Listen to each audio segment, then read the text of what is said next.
Ashhadu Allah ilaha illallah wahdahu la sharika lahu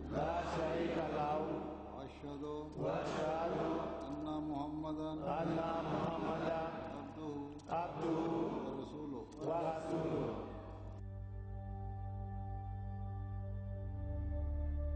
To pass our lives in humbleness, lowliness and meekness.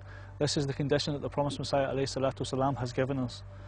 And in this commandment we are going against Shaitan, because Shaitan, Iblis, in the Quran did not submit to Adam out of arrogance and pride. So for us to take these attributes, it's against the attributes of the Prophet Muhammad ﷺ and against the attributes of Allah subhanahu wa ta'ala. We should pass our lives knowing the reality of our deeds, that Allah has empowered us and we do nothing on our own. Every time we open our eyes in the morning, we should thank Allah for another day that He's given us to worship Him. When we close our eyes, we should say to Allah, I'm sleeping for your benefit so that my body can get strength so that I can worship you. Because this is the commandment of the Quran, that we've been created for nothing but worship.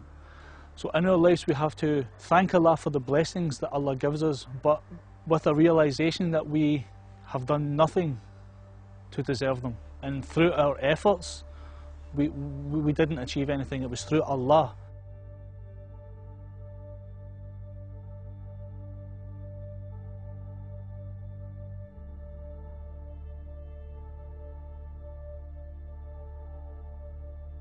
Also with this, it's like a double-edged sword.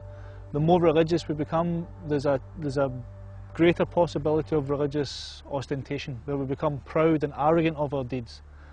I've came to the mosque every day for the last week. My prayers have been great, alhamdulillah. What about him or what about her? This is the disease of the religious person. So this is the Promised Messiah ﷺ has came to nail this and get rid of this. We should thank Allah for every blessing we have, for the clothes on our back, for the children He's given us, for the shelter. We don't need to sleep in the open air.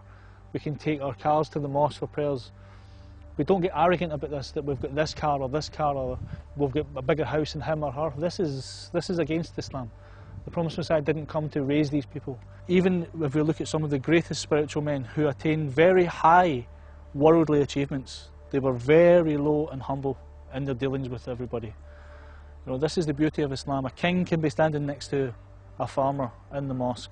And this is the blessings that Allah has put upon this ummah, the final ummah, the ummah which has accepted the Promised Messiah ﷺ and which inshallah will attain the highest ranks of spirituality.